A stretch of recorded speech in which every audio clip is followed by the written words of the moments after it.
نحمدہ و نصلی علی رسولہ الکریم۔ میرے عزیز بھائیوں اور دوستوں، اللہ رب العزت نے پاکستان کو فتح نصیب فرمائی ہے، اس پہ اللہ کا شکر ادا کرنا چاہیے۔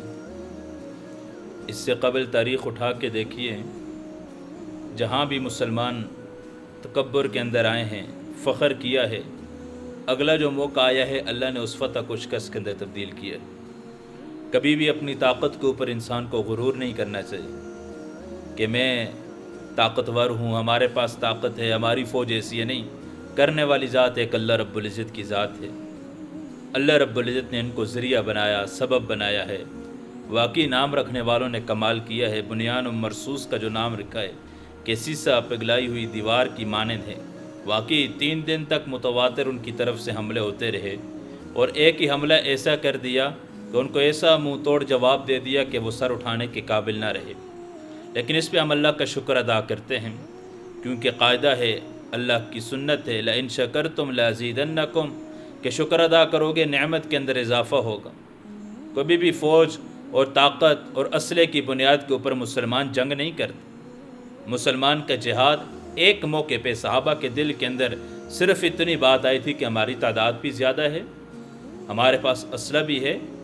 ہم پچھلی مرتبہ تو تعداد بھی کم تھی، پھر بھی ہم کفار پہ غالب آ چکے تھے، اس مرتبہ تعداد بھی زیادہ ہے، اسلحہ بھی ہے، ساری قوتیں ہیں، اس مرتبہ کفار کو اچھا سبق سکھائیں گے۔ اللہ کو یہ بات اتنی ناپسند ہوئی، اللہ رب العزت نے وہ جو فتح تھی اللہ نے اس کو شکست کے اندر تبدیل کر دیا، صرف سبق سکھانے کے لیے۔ تو ہمیں بھی کبھی اپنی فوج پہ ناز نہیں کرنا چاہیے، طاقت پہ فخر نہیں کرنا چاہیے، تکبر کے اندر مبتلا نہیں ہونا چاہیے، بلکہ اللہ کا شکر ادا کرنا چاہیے کہ اللہ رب العزت تو نے ہمیں کامیابی نصیب فرمائی ہے، ہم اس قابل نہیں تھے۔ ساری دنیا دیکھ رہی تھی، انڈیا والے خود تکبرانہ لہجے میں بات کر رہے تھے، ان کی میڈیا تکبرانہ لہجے میں بات کر رہی تھی، لیکن اللہ رب العزت کے سر کو، کیونکہ قاعدہ ہے من تواضع للہ رفع اللہ، تواضع اختیار کرتا ہے، عاجزی انکساری، اللہ اس کو بلند کرتے ہیں، اور جو تکبر اختیار کرتا ہے اللہ اس کو ذلیل و خوار کرتے ہیں۔ ساری دنیا کی نظروں کے اندر اللہ نے انڈیا کو گرا دیا ہے، ساری دنیا کی نظروں کے اندر وہ گر چکے ہیں۔ اللہ نے پاکستان کو ساری دنیا کی نظروں کے اندر معزز بنا دیا ہے، عزت دے دی ہے۔ اس کے اوپر اللہ کا شکر ادا کرنا چاہیے کہ اللہ ہم اس قابل نہیں تھے، اللہ ہم اس قابل نہیں تھے، تو نے یہ قوت دی، تو نے یہ طاقت دی، تو نے یہ سارا کچھ کیا۔ غیبی مدد جیسے صحابہ کے بارے میں آتا ہے کہ اللہ کی مدد ان کے ساتھ تھی، اور اللہ رب العزت نے آسمان سے فرشتوں کو نازل کیا ہے، یوں ہی یہاں بھی اللہ کی غیبی مدد نظر آ رہی ہے۔ یوں ہی اللہ رب العزت نے فرشتوں کے ذریعے جیسے صحابہ کی مدد کی، تو اللہ آج بھی ایمان والوں کی ایسی مدد کریں گے۔ اگر مسلمان اپنے مشن پہ ہوگا، اگر مومن اپنے مشن پہ ہوگا، جس مشن کے لیے اللہ نے مومن کو بھیجا ہے، مسلمان کو بھیجا ہے، انسانیت کو دنیا کے اندر وجود دیا، پیدا کیا ہے، اگر یہ ایسے مشن کے اوپر مسلمان ہوگا تو اللہ ہمیشہ اس کے سر کو فخر سے بلند کریں گے۔ اس لیے اور اس کے بعد بھی تمنا نہیں رکھنی چاہیے جہاد کی، جنگ کی، ان چیزوں کی تمنا، جہاد کی تمنا ہونی چاہیے دل کے اندر، جس کے محبت نہیں جہاد کی ہونی ضروری ہے، لیکن یاد رکھیں جنگ جہاد کفار کے مقابلے میں ہوتا ہے۔ یہاں انڈیا کے اندر بھی مسلمان ہیں، اکثر مسلمان ہیں، اور پاکستان کے اندر بھی اکثر مسلمان ہیں، دونوں طرف مسلمان ہیں۔ ہاں، جو وہاں کا مسلمان مارا جا رہا ہے وہ بھی شہید ہوتا ہے، یہاں کا مسلمان جو مارا جاتا ہے وہ بھی شہید ہوتا ہے، دونوں طرف کیونکہ مسلمان ہیں۔ تو مسلمان اگر وہاں مارنے ہوتا ہے تو ہم تو یہی کہیں گے کہ اللہ رب العزت عافیت والا معاملہ فرمائے، ایسی صورتحال پیدا نہ ہو کہ آپس سے مقابلہ ہو۔ کوئی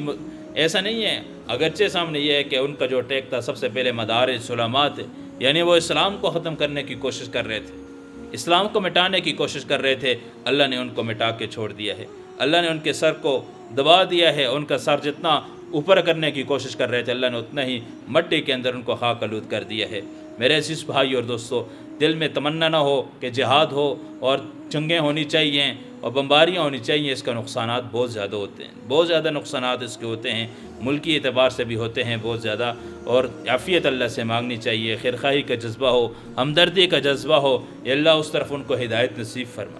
اللہ ان کو ہدایت نصیب فرما۔ جو غیر مسلم ہیں اللہ ان کو اسلام میں داخل کر، اور جو مسلمان ہیں ان کو اسلام کے اوپر پکا اور پختہ ان کو ایمان نصیب فرما۔ تو اللہ رب العزت ہمیں عمل کی توفیق عطا فرمائے۔ تو یہ نیت عازم ارادہ کر لیں کہ تکبر نہیں کرنا، اللہ رب العزت سے مانگنا نہیں ہے، آ جائے تو پھر اس کا مقابلہ کرنا ہے، آ جائے تو پھر اس کو برداشت کرنا ہے۔ اگر اس قسم کے حالات پیدا ہو جائیں تو ثابت قدمی کے ساتھ کھڑے ہونا ہے، اور ساری قوم سے یہی اپیل ہے کہ وہ اپنی افواج کے ساتھ، فوج کے ساتھ متحد ہو، سارے سیاسی اختلافات کو ایک سائڈ پہ رکھے۔ جتنے سیاسی اختلافات ہیں یہ وقت سیاسی اختلافات کا نہیں ہے، سوشل میڈیا کے ذریعے ساری دنیا میں بات پہنچتی ہے، یہ وقت اپنی فوج کے خلاف باتیں کرنے کا نہیں ہے، یہ اپنی فوج کے خلاف